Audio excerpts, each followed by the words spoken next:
love is this, oh my soul, my soul? What wondrous love is this, oh my soul? What wondrous love is this that caused the Lord of bliss to bear the dreadful curse for my soul, for my soul, to bear the dreadful curse for my soul.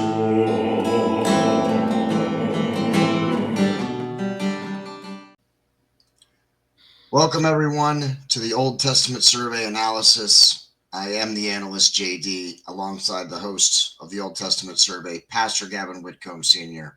And hopefully you just watched the Old Testament Survey on Zechariah, and now you're tuning in to the after show. Pastor Gavin, welcome to the after show again. Thank you, and welcome to our viewers. Yes, thank you for tuning in. Please leave us a comment, hit that share button, and hit that subscribe button to both of our channels, Pastor Gavin and ours. Excuse me, sorry, I had a little air movement there. So the first thing that I want to say is, if anybody's watching this in order, the last book, which was I'm totally drawing a blank on now. Haggai, right? Yeah. And so that was a book of like a similar book that we've had before in terms of themes, where if you obey Christ, you get rewarded or you get blessings. And if you turn away from him or you don't follow him, you don't listen, and you I don't want to use the word cursed, but you bad things happen. It's not as good as if you follow. You don't get the blessings. Yeah. But if you're one of his own, there may be some discipline. Like he might have to give us a spanking if we would judge ourselves. We should not be judged. Yeah. But when we are judged, we're chastened by the Lord. And so whom the Lord loves, he disciplines. Basically, that's Hebrews tells us that in Proverbs. Yeah. Yeah, and now we go to Zechariah, which is basically a book of prophecy. Talking about things to come. So the main thing that I wanted to bring up, something that I can't believe I don't think we've ever talked about it in any of our episodes. And we've talked about Jewish people in some of our episodes and Catholics. And, we did a whole episode about the differences of it. But even in that episode, I don't think we ever actually discussed this. The order of some things. We've talked about the order and timeline, but not in regards to the Jewish people. So we know that the Jewish people will be redeemed eventually. Once he comes back, they recognize him, and they start worshiping him. When is that going to happen? Is that going to happen pre-tribulation or post-tribulation? Are the Jewish people going to be raptured at all? Well, I mean, the ones who believe in Christ, maybe, but what about the ones who don't? Well, the Messianic Jews, those Jews who had trusted in Christ, they'll be raptured with us. I just noticed I didn't have my laptop plugged in, so okay. Well, then I got it plugged in now. Please go ahead and plug it in. So back to the question. The Messianic Jews who have trusted in Christ, they'll be raptured with us before the tribulation, but the rest will be left behind to go through the 7 years of tribulation.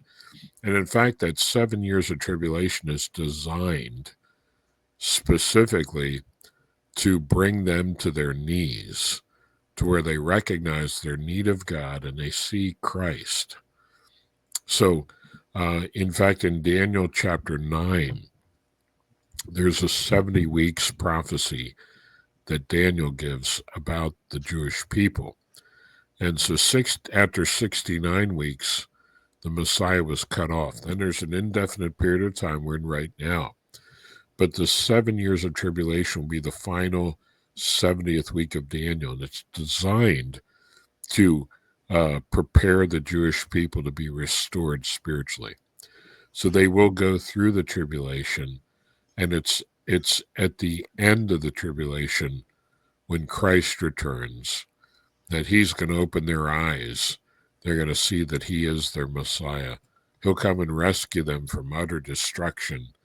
And that's when they'll look upon him whom they have pierced, and they'll mourn for him. And so Paul says it this way in Romans 9 through 11. So then all Israel shall be saved. In other words, all of Israel who are alive at the return of Christ, they'll be saved. Okay, now I want to ask you, during the tribulations, you would imagine some of the Jewish people would maybe then turn to Christ or accept Christ during that time. Would those then, Yeah. they would then be Actually, saved as they should be, right? yeah, actually, if you read the book of the Revelation, God will send two witnesses who I believe are Moses and Elijah to Okay. preach during the Great Tribulation, during the first 3.5 years. And 144,000 Jewish men will be saved through the preaching of those two. And then these 144,000 men will go and preach the gospel in various parts of the world. And so there will be a lot of Gentiles who have never heard the truth before and hear it and come to Christ. But so, yeah, there will be some Jews saved, before the end. But, at the end of the tribulation, at the return of Christ, that's when the entire nation of Jews alive at that time will be saved. They'll recognize who Christ was. They'll believe on him. They'll see him in, power and in glory. And then God will pour out his spirit on them and give them a new heart and prepare them for eternity and for the millennial kingdom. Okay, quick sidebar before I have some follow-up questions. Very quick sidebar. You said 144,000 men. Is that specifically, do you believe that specifically means men? Yeah. And in terms of The gender? way it's worded in the book of the book of the Revelation, yeah, it's very clearly men. Okay. If you're tuning into this, I don't know, it may be posted already. It may not. Stay tuned for an episode where we're going to talk to Pastor Gavin about men and women preaching and roles and that type of thing in a simmer down segment. Now, back to the main topic, off the sidebar, back to the main topic. So back to the timeline. They're going to endure the tribulations. And then God will come back at the end of the tribulations and they'll be saved and that stuff. All right. So and you believe the two witnesses are going to be Moses and Elijah. Why do you think that? Well, the description given to them in the book of the Revelation, it says these have power to turn water to blood. Well, that's, what Moses did during the Exodus. And to withhold the heavens that it might not rain upon the earth in the days of their prophecy. Well, that's what Elijah did. So, that's a very clear signal from the writer of the Revelation. It's going to be Moses and Elijah. And now, how do you think, what they're going to be resurrected? Basically, is what's going to happen. Yes. Okay. Yep. So they're not going to be reincarnated. They're going to be resurrected. Yeah. Yeah. Yeah. Okay. So they're going to have to endure the tribulations, the Jewish people. Anybody who believes in Jesus we believe that we are going to be raptured out before the tribulations begin. There's some people that believe that it's going to happen during the tribulations, and people that think that'll happen, the rapture doesn't happen until after the tribulations. We believe that we will be raptured out before the tribulations begin, so we will not experience that. Right. Yeah. And that's everybody, since we're talking about the rapture, that's everybody who's a believer, right? And they'll just be gone. It's not like they'll die, they will just be gone. Right. Yeah. Caught up is the way Paul describes it, caught up to meet the Lord in the air. Yeah. Yeah. And if there's anything that would likely unravel the world and start what would only be described as a tribulations, it would be losing how much of the world's population in a flash. Mm-hmm. So the Jewish people really got to pay for not really accepting Jesus. Really, that's really the last thing that I want to point out is because they don't believe they're really going to get, hammered. They really getting punished for this, having to go through the tribulations. Yeah, they could be spared it if they would come to Christ. Yeah. But now let me ask you But, this: yeah. since you just worded it that way, it's prophecy though. So do you think that can happen? I mean, of course, the Well, individual Jewish people, individuals, yeah. yes, of course. But do you Like think? there have always been a remnant according to the election of grace, Paul says it of. There have always been some Jewish people that have trusted in Christ and were saved. But the people as a whole, the Bible tells us the nation as a whole, they're going to go through it. So you don't think so? So since it is prophecy, basically, you don't think that the Jewish people as a whole will accept them before the No. tribulations. No. Okay, or even during the tribulations, really, not until the end of the tribulations. Once Right. he returns, that's when they accept him. Yeah. Okay, that's interesting how that. And now, there's actually one other point. I'm glad I just remembered it. You talked about all the nations of the world gathering against Israel in this book in Zechariah. Mm-hmm. When does that take place? Is that That'll be near the end of the tribulation. so we won't even see that? No. Okay, that's interesting. It's just sometimes the way the world looks, it looks like we're likely to see that while we're still here. Well, the fact that we're seeing such growing anti-Semitism and anti-Israeli sentiments shows us that that's the same sort of thing that's going to happen during the tribulation. Yeah. So if we're seeing that now, how Yeah. close are we to that? Yeah. And also I want to point out, because I just saw someone on Facebook posted, they were talking about how Trump being elected president, how now we'll never abandon Israel and that it'll never happen. But it does have to happen, doesn't it? Yeah, eventually it will. There is going to be a time where Israel will need help and its allies will not be there to help them. Yeah, but I don't see that during Trump's presidency. Oh no, yeah, no, I don't think so either.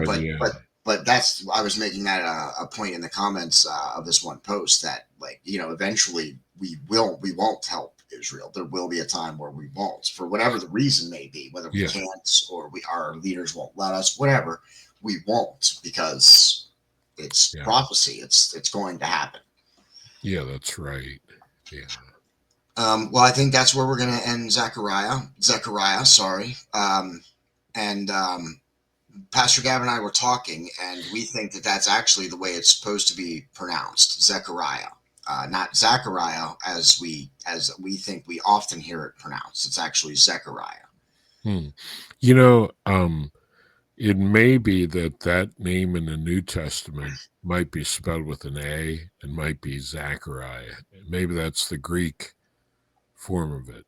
Okay. So, yeah. All right. Well, that would at least explain the confusion. Yeah. We have one more to go. Malachi? Mm-hmm. Good. Yes. I've been really having some trouble with the Old Testament book names. I've had to be practicing and stuff before we get into episodes. So I'm glad I got Malachi right. The names sound funny because they're from a different language, from Hebrew. Yeah, I'm just glad I didn't call it melancholy. Now. Yeah, or Malachi. When I was a kid, I thought it was Malachi. Yeah, mariachi. I mean, no, of course that's not right. Malachi is next, the last book of the Old Testament. So tune into that. Go if you're watching this. If you're watching it as it just released, then next week, the last week of the Old Testament survey, Malachi.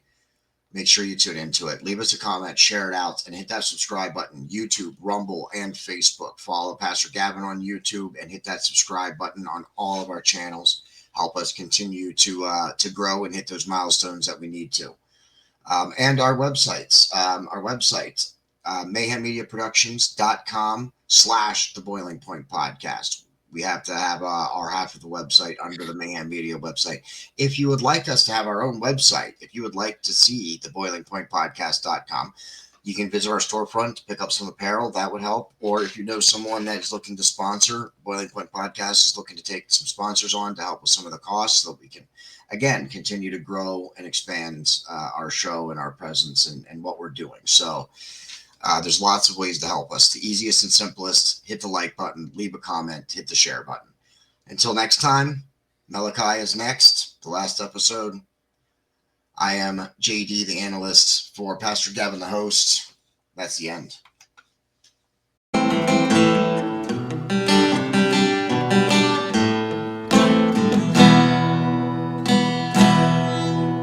What wondrous love is this, oh my soul, my soul?